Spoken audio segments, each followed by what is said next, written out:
मैंने अभी विजेंद्र के ठाकुर के एक आर्टिकल का हवाला भी दिया जिसमें उन्होंने पाकिस्तान की ड्रोन सुपरियॉरिटी और मिसाइल सुपरियॉरिटी, एयरफोर्स की सुपरियॉरिटी का जिक्र किया। But despite having all that, Modi is trying to spin it, इसको एक स्पिन दे रहे हैं इस थीसिस को जो उनके साथ हुआ। तो अब ये न्यू नॉर्मल की बात कर रहे हैं कि अगर आतंक हुआ तो हम अटैक करेंगे। Will he be able to? ये जो पॉज आया ये रीग्रुप रीफ्यूल होने के लिए है, आप कैसे देखते हैं? जी आपका बहुत बहुत शुक्रिया। बिस्मिल्लाहिर्रहमानिर्रहीम।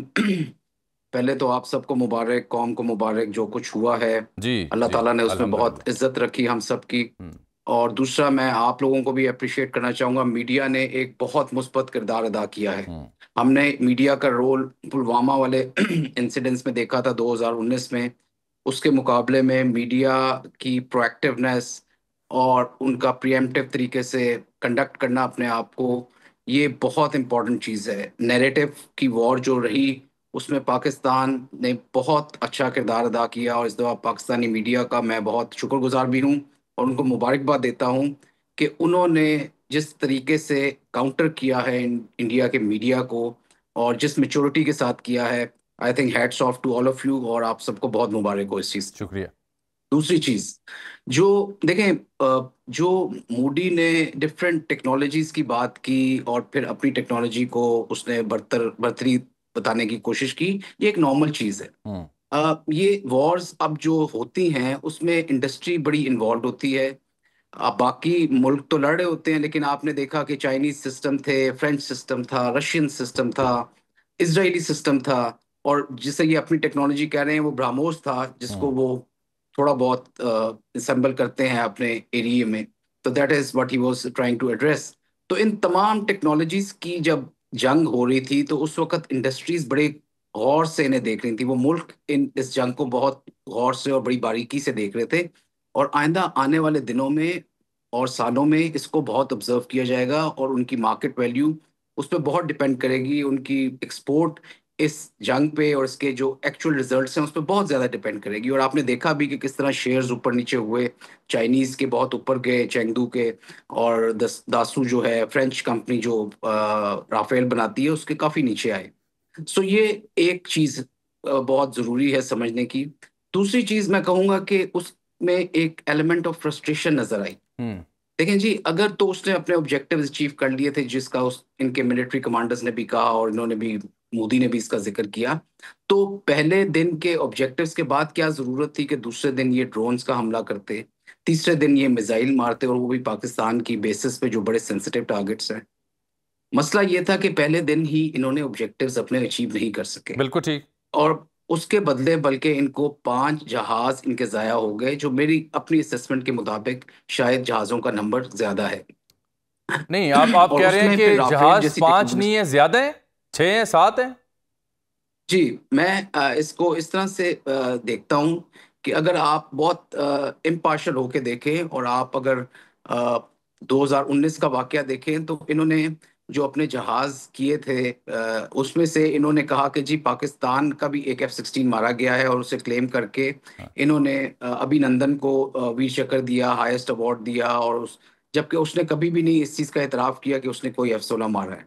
तो जो मुल्क इस हद तक फेक न्यूज कर सकता है और इस हद तक डिसेप्शन और लाई वाला एलिमेंट कर सकता है, तो इस दफा आप देखें कि उनके जो कमांडर्स थे उन्होंने अपनी प्रेस कॉन्फ्रेंस में कहा किसी जगह पे कोई क्लेम नहीं किया। नहीं, उन्होंने कहा वन कॉम्बैट में थिंग। लॉस होते हैं। दूसरा, उन्होंने उस चीज को भी निगेट नहीं किया कि पाकिस्तान ने उनके 6 या 5 जहाज मारे हैं या 3 राफेल मारे हैं, जिसका पूछा भी गया। हम्म। तो कम से कम उनको, अगर वो समझते हैं कि कोई भी इसमें तजाद है, तो वो जरूर इसको निगेट करते हैं, कम से कम फिगर्स को कम करते, और else they would have had some sort of concocted story के जिसके ऊपर वो बेस करके करते।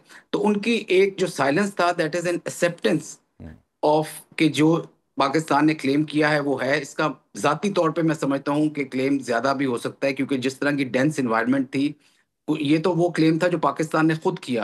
हम्म। पिछली दफा अगर आपको याद हो तो उन्होंने एक हेलीकॉप्टर अपना खुद गिराया था। जी। और जिस तरह की उनकी इन्वायरमेंट्स हैं जो कि बहुत ज्यादा नेटवर्क नहीं हैं, और बहुत ज्यादा उनके जो डेटा लिंक हैं वो आपस में कनेक्टेड नहीं हैं, तो मैं जाती तौर पे मेरा ये ख्याल है कि उन्होंने शायद कोई अपना जहाज भी मारा हो, हम्म। और उस शर्मिंदगी में उन्होंने उसका इतराफ नहीं किया। बट चलिए।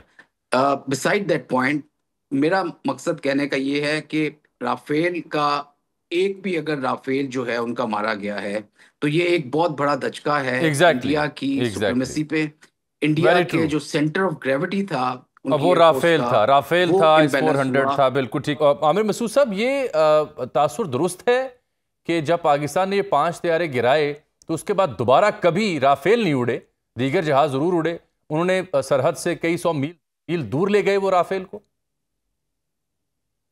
जी बिल्कुल।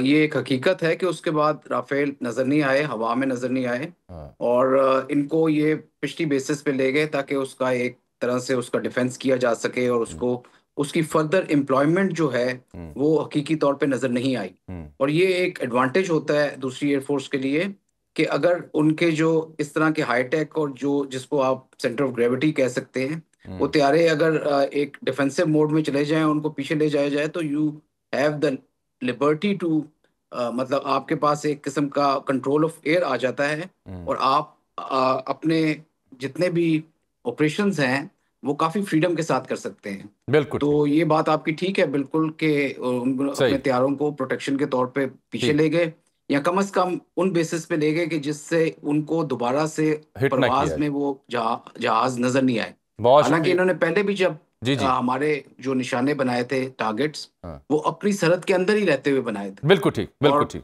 कम से कम 40 से 50 किलोमीटर वो अंदर थे। ठीक। तो इस लिहाज से अगर देखा जाए तो वो तब भी एक किस्म के प्रोटेक्टेड मोड में थे। मगर वो एक अलग बात है कि हमारे जो उस वक्त डिफेंस में जहाज थे हाँ। जिन्होंने इन्हें शूट डाउन किया, उन्होंने इसे टाइमली पिक किया और फिर इसको निशाना बनाया। ये नरेंद्र मोदी क्या टोन सेट कर रहे हैं sir? Is it a new normal? Will it be a new normal?